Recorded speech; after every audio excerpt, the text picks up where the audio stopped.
Last episode में हमने देखा था कि निंग चुआन यानी सिक्स क्राउन प्रिंस की स्पिरिचुअल बॉडी डेविड, एलेक्स और जेस को मारने के लिए पहुंच गई थी क्योंकि वो तीनों पापी खून से थे। साथ ही वो स्पिरिचुअल बॉडी अपने कुछ पपेट्स भी साथ लेकर आई थी, जिसके बाद उन तीनों ने उस स्पिरिचुअल बॉडी पर अटैक करना शुरू कर दिया था। लेकिन वो पपेट्स बार बार बीच में आ रहे थे तो एलेक्स ने उन्हें मार दिया था, जिसके बाद उसने उस स्पिरिचुअल बॉडी को भी अपनी रीइंकार्नेशन स्वॉर्ड से खत्म कर दिया था। जिसके बाद हमने निंग चुआन की ओरिजिनल बॉडी को देखा था जो अपनी मॉम को एक मैसेज भेजता है। अब आगे तो एपिसोड 167 की शुरुआत में हमें पता चलता है कि निंग चुआन की मॉम की मौत पहले ही हो गई थी और निंग चुआन के हाथ में जो रिंग है वो टाइम को कंट्रोल कर सकती थी।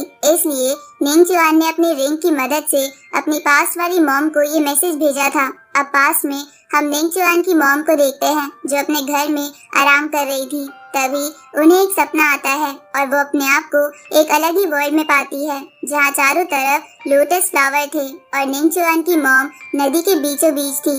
उसी वक्त मून रेड हो जाता है और एक भविष्यवाणी होती है जिसमें कोई निंग चुआन की मॉम को बताता है कि तुम्हारी किस्मत की वजह से मैं तुम्हें एक स्पेशल ब्लड देता हूँ जिसकी मदद से तुम्हें एक खास बेटा मिलेगा।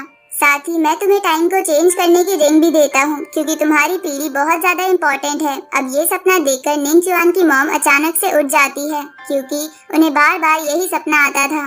तभी अचानक से उनके सामने एक पोर्टल ओपन होता है जिसमें से निंग चुआन एक मैसेज के रूप में उनके सामने आ जाता है। अब निंग चुआन अपनी मॉम से पूछता है कि आपने मेरे बैकग्राउंड को हमेशा मुझसे छुपा के रखा था, पर असलियत में आप छुपा क्या रही हैं? ये सुन के निंग चुआन की मॉम उससे कहती है कि मैंने वो टाइम चेंज करने वाली रिंग तुम्हें प्रोटेक्ट करने के लिए दी थी, ना कि पास में आकर फिर से मुझसे जवाब पूछने के लिए।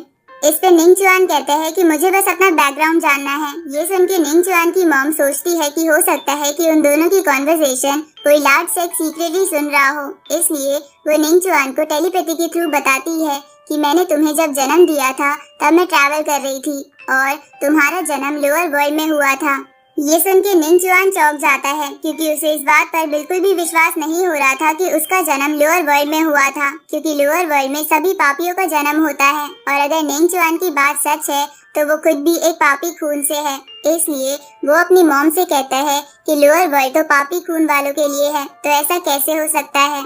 इस पे निंग चुआन की मॉम उससे कहती है कि तुम सही कह रहे हो, तुम भी किसी पापी खून वाले के वंशज हो। ये सुन के निंग चुआन अपनी मॉम से कहता है कि आप झूठ बोल रही हो क्योंकि बचपन से मुझे एंशिएंट सेक्ट ने सिखाया है कि मुझे पापी ब्लड वाले लोगों को खत्म कर देना है, पर आपकी बातें तो मुझे पागल कर रही है। ये सुन के निंग चुआन की मॉम उससे बोलती है कि तुम्हें क्या फैसला लेना है ये तुम्हारी चॉइस है। मैंने तुम्हें तुम्हारी सच्चाई बताई है जो तुम्हें खुद जाननी थी। ऊपर से जिन लोगों के तुम वंशज हो उन लोगों ने तुम पर बहुत सारे ट्रेजर्स का इस्तेमाल करा है जिसके कारण तुम्हें ये बेशुमार ताकत मिली है जिससे न केवल तुम खुद को प्रोटेक्ट कर सकते हो बल्कि और भी बहुत कुछ हासिल कर सकते हो। उसी वक्त निंग चुआन की मॉम के सामने फिर से वही रेड मून आ जाता है जिसे देखकर वो उससे कहती है कि निंग चुआन की सच्चाई सिर्फ मैं और तुम जानते हो, इसलिए इस बात को राज रखने के लिए मुझे मरना होगा जिससे कुछ भी बाहर नहीं आएगा।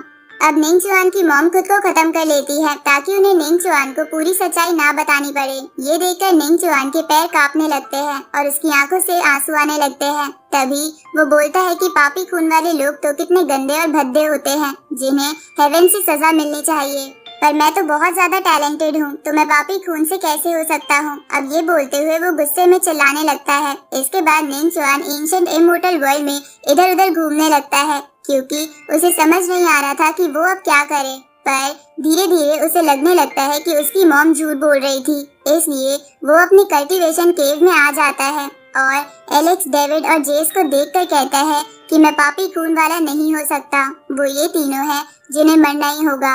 अब निंग चुआन एक डोमेन ओपन करता है और उसके अंदर चला जाता है। इस तरफ हम एलेक्स को देखते हैं जिसे समझ नहीं आ रहा था कि निंग चुआन की असलियत क्या है और उसके ब्लड और एलेक्स के बीच क्या रिलेशन है, क्योंकि निंग चुआन के ब्लड में जो आवाजें आ रही थी वो बस एलेक्स को सुनाई दे रही थी। साथ ही एलेक्स को ये भी समझ नहीं आ रहा था कि उसने जो पैलेस पर सैनिकों का विजन देखा था असलियत में उनका क्या मतलब है।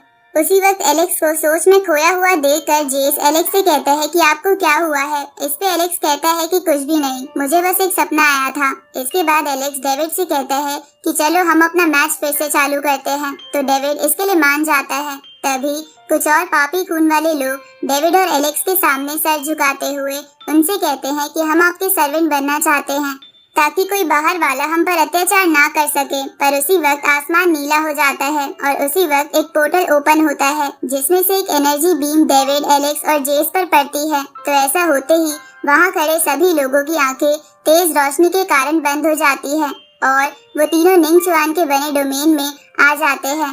उसी वक्त निंगचुआन भी पोर्टल के थ्रू वहाँ पहुँच जाता है और इन तीनों से कहता है कि तुम तीनों ने मेरी स्पिरिचुअल बॉडी को खत्म करा है, इसलिए आज तुम्हें मरना होगा और तुम यहाँ से कहीं भाग भी नहीं सकते। अब निंगचुआन ये बोल के अपना ऑरा दिखाने लगता है जिसपे जेस बोलता है कि हमने तेरी स्पिरिचुअल बॉडी को तो खत्म कर दिया है और अब मरने की बारी तेरी ओरिजिनल बॉडी की है। इस पे निंगचुआन कहता है कि चलो देखते हैं आज अपर वर्ल्ड में इतने सारे लोगों के सामने कौन मरता है। अब ये बोल के निंगचुआन उस डोमेन को उस लोटस फ्लावर के साथ जोड़ देता है जिसके कारण एंशिएंट इमोर्टल वर्ल्ड से बाहर खड़े लोग भी निंगचुआन और बाकी तीनों को देख पा रहे थे। साथ ही ये सब देखकर एलेक्स के पेरेंट्स थोड़े घबराए हुए थे। ऊपर से कुछ लोग बातें बना रहे थे कि अब तो निंगचुआन की ओरिजिनल बॉडी इन तीनों के सामने आ गई है, अब ये बच के कहीं नहीं भाग सकते। इस तरफ डेविड एलेक्स से कहता है कि लगता है हमारी फाइट फिर से पोस्टपोन होने वाली है। ये सुन के एलेक्स डेविड से कहता है कि सबसे पहले हम इसे मारेंगे क्योंकि लड़ने का मौका तो हमें फ्यूचर में बाद में भी मिल जाएगा। इसके बाद एलेक्स निंगचुआन से कहता है कि लगता है जब तक मैं तुम्हें खत्म नहीं कर दूंगा तब तक तुम हार नहीं मानोगे। ये सुन के निंगचुआन अपना आर्मर हैंड बाहर निकालकर कहता है कि लगता है तुम्हारे सपने बहुत बड़े बड़े हैं, पर अफसोस की बात है कि ये बस सपने ही हैं। अब निंगचुआन उस आर्मर हैंड से उन तीनों को पकड़ने की कोशिश करता है जिसे देखकर जेस अपनी सुप्रीम बोन की पावर से निंगचुआन पर अटैक करता है, लेकिन निंगचुआन उसे बड़े आराम से रोक लेता है। जिसके बाद वो जेस को अपने आर्मर हैंड से पकड़ने की कोशिश करता है, लेकिन जेस उस हाथ से सही समय पर बाहर निकल आता है। पर उस आर्मर हैंड के बंद होते ही एक बहुत बड़ा धमाका होता है जिससे जेस के फेस पर कट लग जाता है। इसके बाद निंगचुआन जेस से बोलता है कि मुझे पता है कि तुम्हारे पास 2 डिवाइन बोन्स हैं, लेकिन तुम्हें वो बोन्स देकर उनकी बेइज्जती ही की गई है क्योंकि तुम उन बोन्स के लायक नहीं हो। अब निंगचुआन अपनी हथेली को काट के अपने ब्लड से एक और डोमेन ओपन करता है और उसके अंदर एलेक्स को भेज देता है। ये सब बाहर वाले लोग भी देख रहे थे। इधर एलेक्स अपने आप को एक अलग जगह पाकर इधर उधर देखने लगता है। तभी निंगचुआन वहाँ अपनी एक स्पेशल बॉडी भेज देता है, तो उसे देखकर एलेक्स उससे पूछता है कि तुमने अभी अभी उन दोनों को कहाँ भेज दिया। इस पे वो स्पेशल बॉडी कहती है कि तुम वैसे भी मरने वाले हो, इसलिए सवाल पूछने का कोई फायदा नहीं है। अब वो स्पेशल बॉडी बहुत सारी चेन्स निकालकर एलेक्स को उसमें कैद करने की कोशिश करती है। दूसरी तरफ डेविड एलेक्स के वहाँ से जाने के बाद निंगचुआन से कहता है कि तुम अभी तो बड़ी बड़ी बातें कर रहे थे और अब तुम्हारी हम तीनों से एक साथ लड़ने की हिम्मत नहीं हो रही जो तुमने एलेक्स को कहीं और भेज दिया। इस पे निंगचुआन डेविड से कहता है कि मैंने तुम्हारे बारे में सुना है कि तुम तियानयुन कंट्री के डबल प्यूपिल वाले बंदे हो, ऊपर से तुम्हें बहुत ज्यादा घमंड है, लेकिन अंत में तुम भी पापी खून वाले ही निकले। ये सुन के जेस को गुस्सा आ जाता है और वो गुस्से में निंगचुआन पर लगातार अटैक करने लगता है, जिससे बचते हुए निंगचुआन जेस से बोलता है कि मानना पड़ेगा तुम्हारे इरादे इतनी यंग एज में काफी बड़े हैं, लेकिन तुम्हारे पास फाइट करने के लिए इतनी एबिलिटी नहीं है और फिर भी तुम मुझसे फाइट करना चाहते हो, तो मैं तुम्हें एक मौका जरूर दूंगा। इसके बाद निंगचुआन डेविड को अपना 6 पर्ल ट्रेजर दिखाते हुए कहता है कि इन 6 पर्ल्स को मैंने स्ट्रॉन्ग बीस्ट को मार के हासिल करा है और आज तुम इनसे लड़ोगे, पर अगर तुम हार गए तो तुम मेरे 7 पर्ल बन जाओगे। उसी वक्त जेस निंगचुआन को पंच मारने की कोशिश करता है, लेकिन वो उसे रोकते हुए सारे पर्ल्स डेविड की तरफ फेंक देता है, जहाँ ऐसा होते ही उन पर्ल्स से एक फॉर्मेशन बनती है जिनमें से 6 बीस्ट बाहर आ जाते हैं जो बहुत खतरनाक थे। तो उन्हें देखकर डेविड अपनी स्पेयर बाहर निकाल लेता है और उन बीस्ट से लड़ने लगता है। इधर जेस निंगचुआन पर अपने हाथों से ही अटैक कर रहा था, पर निंगचुआन हर अटैक से बच जा रहा था। तभी निंगचुआन जेस का हाथ पकड़ के उससे कहता है कि तुम्हें पता है कि मैं तुमसे क्यों लड़ रहा हूँ, क्योंकि तुम्हारे अंदर जो बोन्स है वो मेरे लिए बहुत खास साबित हो सकती है, इसलिए आज मैं तुम सबको मारने के साथ साथ तुम्हारे ट्रेजर्स भी छीन लूंगा। ये सुन के जेस हैरान होते हुए पीछे हो जाता है। तभी निंगचुआन चेन्स निकालते हुए जेस से बोलता है कि क्योंकि तुम मुझसे फाइट करना चाहते थे, इसलिए अब तुम्हें उसका कंपनसेशन पे करना पड़ेगा। इसके बाद निंगचुआन उन चेन्स की मदद से जेस को पकड़ लेता है। जिसके कारण जेस बिल्कुल हिल नहीं पा रहा था, क्योंकि उन चेन्स ने न केवल जेस की बॉडी बल्कि उसकी सोल को भी कैद कर लिया था। तभी निंग चुआन उसके पास आते हुए उससे कहता है कि तुम्हारी बॉडी के अंदर उन बोन्स की पावर बहुत कम है, क्योंकि तुम उसके असली हकदार नहीं हो, पर मैं शुरू से ही बहुत टैलेंटेड हूँ, जिसके कारण जैसे ही वो बोन्स मेरे पास आएंगी मैं लगभग अमर हो जाऊंगा और मुझे दुनिया में कोई भी नहीं हरा पाएगा। उसी वक्त निंग चुआन जेस की सोल को उसकी बॉडी से बाहर खींच लेता है, जिसके कारण जेस बेहोश हो रहा था। इधर उस स्पिरिचुअल बॉडी ने एलेक्स और उसकी सोल को भी चेन से बांध रखा था, लेकिन एलेक्स अब भी हिल पा रहा था, क्योंकि एलेक्स की सोल दूर से भी कनेक्शन बना सकती थी। अब एलेक्स उन चेन्स में थंडर पावर डालकर उस स्पिरिचुअल बॉडी को शॉक देने की सोचता है, लेकिन वो स्पिरिचुअल बॉडी सही समय पर पीछे हट जाती है। अब एलेक्स उस सोल को वापस अपनी बॉडी में डाल लेता है और अपनी स्पेयर निकालते हुए उस स्पिरिचुअल बॉडी से कहता है कि तुम मुझे इस अलग डोमेन में ले आए ताकि तुम्हें उन्हें मारने के लिए और भी टाइम मिल जाए, पर अब ऐसा नहीं होगा।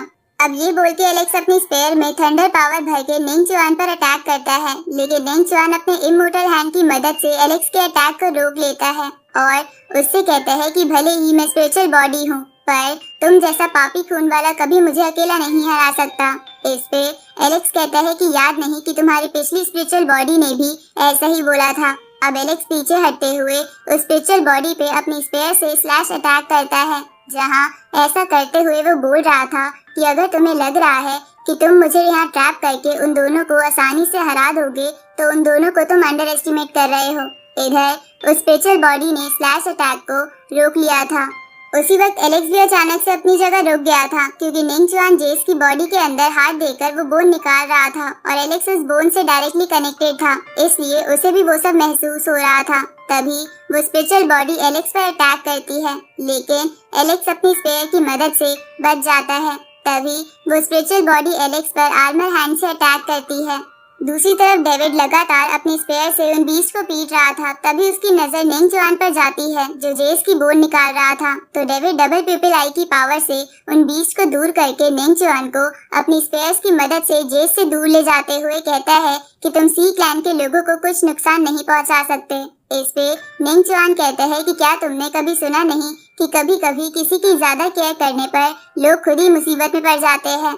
अब ये बोल के निंग चुआन डेविड को भी अपनी चेन से पकड़ लेता है और उसे कहता है कि तुम उसके कजन हो, इसलिए तुम उसे बचाना चाहते हो, पर क्या तुम्हें कभी भी नहीं लगा कि मैं तुम्हें भी टारगेट बना सकता हूँ। अब निंग चुआन उन पर्स को एक साथ इकट्ठा करके उससे डेविड पर लगातार वार करने लगता है, जिसकी वजह से डेविड को बहुत दर्द हो रहा था। उसी वक्त इस दर्द के कारण डेविड की सोल उसकी बॉडी से बाहर आ जाती है और वो भी लगभग बेहोश होने लगता है। तभी निंग चुआन डेविड से कहता है कि यही तुम्हारे सी क्लैन का भविष्य है। इधर डेविड को पकड़ने के कारण जेस की चेन्स वीक हो गई थी, इसलिए वो अपने आप को छुड़वा के डेविड को बचाने के लिए निंग चुआन पर अटैक करने के लिए आगे बढ़ता है। लेकिन उसी वक्त निंग चुआन फिर से अपना ब्लड निकालकर जेस को एक तीसरे डोमेन में भेज देता है, जहाँ भी निंग चुआन की एक और स्पिरिचुअल बॉडी पहुँच गई थी। तभी जेस उस स्पिरिचुअल बॉडी से पूछता है कि मेरा भाई कहाँ है। इस पे वो स्पिरिचुअल बॉडी कहती है कि तुम चिंता मत करो, थोड़ी देर बाद तुम सबको ऊपर एक दूसरे से मिलने का मौका जरूर मिलेगा। ये सुन के जेस उस पे अटैक कर देता है। इधर निंग चुआन डेविड से कहता है कि मुझे बस सुप्रीम बोन चाहिए, चाहे वो किसी की भी क्यों ना हो। इसलिए जब मुझे पता चला कि तुम्हारी बॉडी के अंदर भी सुप्रीम बोन है तो मैंने तुम्हें पकड़ लिया। ऊपर से तुम्हारे पास तो डबल प्यूपिल आई भी है, जिसको भी मैं निकाल लूंगा। अब ये बोल के निंग चुआन डेविड की बॉडी में हाथ देकर वो बोन निकालने लगता है, जिसके कारण डेविड को बहुत ज्यादा दर्द हो रहा था। लेकिन तभी निंग चुआन अपना हाथ बाहर निकालकर डेविड से कहता है कि अगर मैं इस सब के मजे अकेले लूंगा तो इसमें ज्यादा मजा नहीं आएगा, इसलिए तुम्हारे दोनों भाइयों को भी ये सब दिखाना चाहिए। अब ये बोल के निंग चुआन 2 पोर्टल्स ओपन करके एलेक्स और जेस को भी ये दिखाने लगता है। इसके बाद निंग चुआन फिर से डेविड के सीने में हाथ डाल के वो बोन निकालने लगता है। इधर एलेक्स को स्पिरिचुअल बॉडी ने उस आर्मर से पकड़ लिया था और दूसरी तरफ जेस को उस दूसरी स्पिरिचुअल बॉडी ने घायल करके नीचे गिरा दिया था, जिसके कारण उसके पास लड़ने के लिए हिम्मत नहीं बची थी और वो बस उस पोर्टल के थ्रू डेविड को ही देख रहा था। और इसी के साथ ये एपिसोड यहीं खत्म होता है।